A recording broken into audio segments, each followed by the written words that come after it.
Hey, it's the MorrowMarriage podcast, guys, and we have got a good one for you today. Why are you in this messy marriage? And it's not what you think. We're going to talk about why peace is so important in the home. Stop trying to lead and make decisions all the time. You should not be proud if you raised your voice and screamed at them. No matter what. No matter what. I'm Cass. And I'm Kathryn. Why am I allowing him to do this in front of our children? Why am I allowing this to happen at all? You don't get to say whatever you want to a man and push him to the point where he snaps.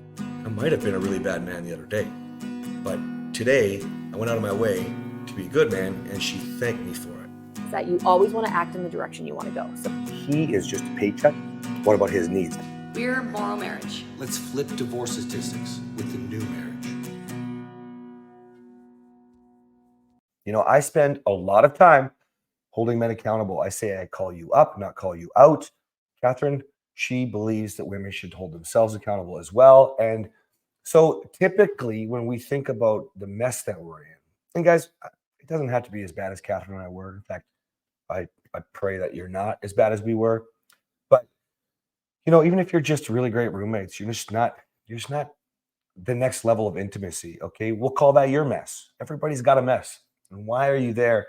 I wanted to take this into a different thought process. We've talked about this before. It's something I teach all the time. It's certainly something I like to be open with in the very beginning of a call, meeting somebody to invite them in the program, because it helps me when I hear a little bit about their story and I explain this and relate it back. I can use a real life example and they're like, oh my gosh, I just don't have the tools to get out of this mess.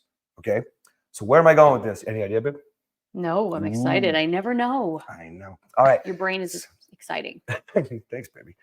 Your body is a wonderland. Your body's gonna get the wonderland. All right. Okay. So why are you in this messy marriage? Because you were raised to be in this messy marriage. Now stay with me, because I'm not gonna go like they don't teach us communication at school, and they don't teach us finances at school, and all this stuff. Okay. They don't teach us marriage at school. I'm not gonna even go there. We just went there. I want you guys to stay with me. Okay. You too. All right. So here we go. How do you talk to your kids right now? Right? Don't cry. Don't scream. If you scream, I'm going to take away your toy. Don't yell. Yell. We just did that one. There's nothing to be afraid of. No monsters. Listen, you were taught, just like you're teaching your kids, how to not be a man and woman in marriage, meaning you don't know how to express your needs and what you want. If your child is afraid of the monsters, that's not actually the fear. There's no monsters. We all know it. Now, maybe they have an imagination, but I'm going to dare say that you didn't help your kid identify the way to communicate that they didn't have enough time with you today, one-on-one. They just want to be with you a little longer. Or if we use the anger one, how many of you, let's play a little game. Okay, raise your hand. Fun game. It's like Sesame Street. Yeah. I did this with my women yesterday. Raise your hand if you've ever been angry, but that's not actually the problem. My hand is up. Mine too. Yeah. Okay. Meaning, why?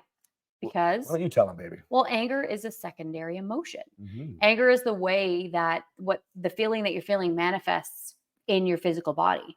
So if you're feeling afraid, it manifests as anger. If you're feeling insecure, it can manifest as anger. It's not everyone's go-to. Mm-hmm. Some people get angry more easily than others. I'm looking at this guy my right best here. friend right here. I'm not innocent in that situation. I definitely would gravitate towards anger. But when you're feeling angry, there's something else going on. I'll let you. Yeah. So if you think about it, when your parents did this to you, stop screaming. I'm going to take away your toy. You literally said you're not allowed to figure out what you're actually feeling, because that's not the primary emotion. It's what your go-to is right now. You're screaming. And then you reinforced that your needs weren't important. Your parents did this to you because they took your toy away. So if you're doing this to your children, by the way, this is not easy for us too. We have to work on this. We have 3 children. We have 5-year-old twins and a 3-year-old boy, and we work every day. So that's why we often will talk about your kids are screaming, your kids are yelling, your kids are melting down. It's because that is our life. And so we can relate to it, but it also causes us to reflect on our own emotions. And we work really hard to try to allow them to get their emotions out and try to probe them for the deeper emotion that they're feeling. So they're screaming, but they're not actually angry. Maybe they're thirsty. Maybe they're sad. Maybe they're hurt. Maybe they're not hurt. You would think that when you scream, you're hurt, but when you're 5, That's not the case, thank goodness. I don't want them to be Mhm. hurt. But No, anyway, I'm going yes. down a different path. So what you can do first and foremost is start to recognize you. And we have tools that we use and we borrow from others and stuff to help you with this. But your primary objective here is to realize what they're feeling if you're doing this with your kids. Now we're talking about your messy marriage. So let's talk about your feelings for a second. Can I step in for a Yeah, quick sec? please. I post content on how to handle your husband when your husband is throwing a tantrum, when your husband is being a jerk, when your husband is XYZ. And I've had people comment, oh, so straight up gentle parent, your grown ass husband.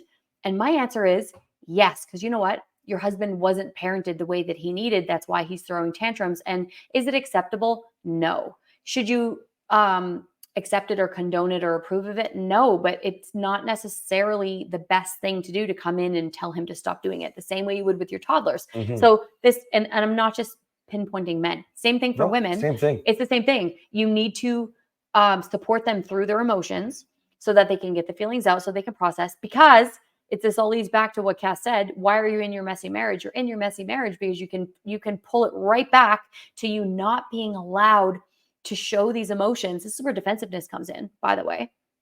When you're an adult, you've been shown, you've been taught that you need to defend yourself. Kids learn to defend themselves through the display of emotions and the response and reactions of other people to their emotions. Think about it. Stop screaming, right? Kids are fighting over the toy. Nothing to scream about. Yeah, nothing Just to take scream the about. toy. Just take whatever it is. That's it. You can't have the toy anymore, okay? So what do? Well, no, Breyer did blah, blah, blah. No, but Vale did blah, blah, blah. No, but Riddick did blah, blah. What is that? Congratulations, you taught your child to be defensive, not to communicate a feeling, not to say what they need, right? And now you're expected to be a man and a woman in a marriage, and you think you've tried everything. Because I'm going to just go back to, because you were talking about, you know, it's not acceptable for his temper tantrum. Okay, no matter what, you both are in this messy marriage because you both have the same problem. So when those women are, oh, I'm supposed to gentle parent. Well, I tell my men to love her through it. He's learning the skills in my program to learn how to let her have feelings so he can validate those feelings, so he can understand and empathize with those feelings, which means he can actually validate them. And then from there, he can figure out what the real need is. You know, there's so many tools that you can learn. And this is why it drives me mental that you think It you drives tried. me mental that he says drives me mental, Does it? by the way.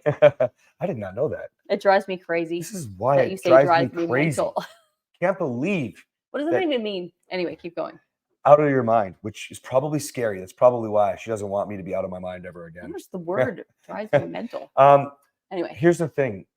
If you can first recognize you don't have the skills and it's actually your parents' fault, that's the start. Then all the examples that you saw from the way that they handled the rest of their stuff, right? And it's not their fault, like they should have known better, because you're in the same boat right now. No, but it's just been going on forever. So you are both supposed to, I actually say, don't love your inner child, love your wife's.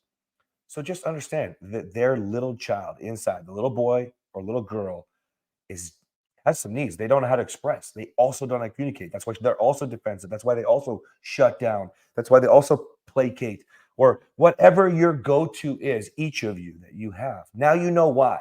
Good.